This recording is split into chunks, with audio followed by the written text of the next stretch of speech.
সন্ধ্যার সংবাদে আপনাদের স্বাগত। শুনছিলেন শিরোনাম, এবারে বিস্তারিত। ভারতে বসে দল গোছানোর চেষ্টায় আওয়ামী লীগের 3 নেতা।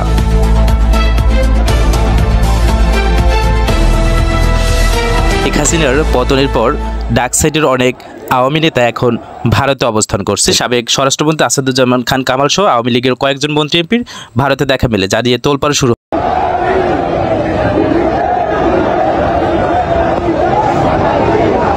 ভারতে বসে দল গোছানোর চেষ্টা করছেন প্রেসিডিয়ামের সদস্য জাহাঙ্গীর কবির নানক, যুগ্ম সম্পাদক মাহবুবুল আলম হানিফ ও আফামা বাহাউদ্দিন নাসিম। প্রত্যক্ষদর্শীরা ভারতের কলকাতায় অবস্থান করা একজন আওয়ামী লীগ নেতা নাম প্রকাশ না করার শর্তে সব তথ্য জানিয়েছে। জানা গেছে তারা দেশে ও বিদেশে থাকা নেতাকর্মীদের সঙ্গে যোগাযোগ করছেন, সাহস যোগাচ্ছেন, সেই সঙ্গে গণমাধ্যম কর্মীদের সঙ্গে নিয়মিত যোগাযোগ রক্ষা করছেন।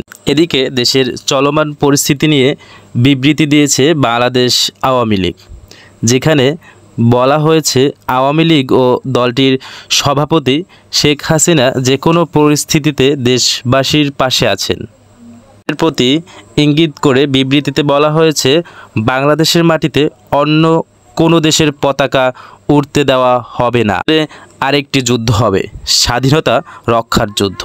দেশের সার্বিক অবস্থা চারদিকে সবার মাঝে এক সংকটময় অরাজক পরিস্থিতি তৈরি করেছে। বাংলাদেশ আওয়ামী লীগ এবং দলের সভানেত্রী দেশরত্ন শেখ হাসিনা যে কোনো পরিস্থিতিতে আপনাদের পাশে আছেন এবং থাকবেন ইনশাআল্লাহ। সকল গ্রুপ দল নির্বিশেষে সাধারণ মানুষ একত্রিত হয়েছে আওয়ামী লীগের নেতৃত্বে।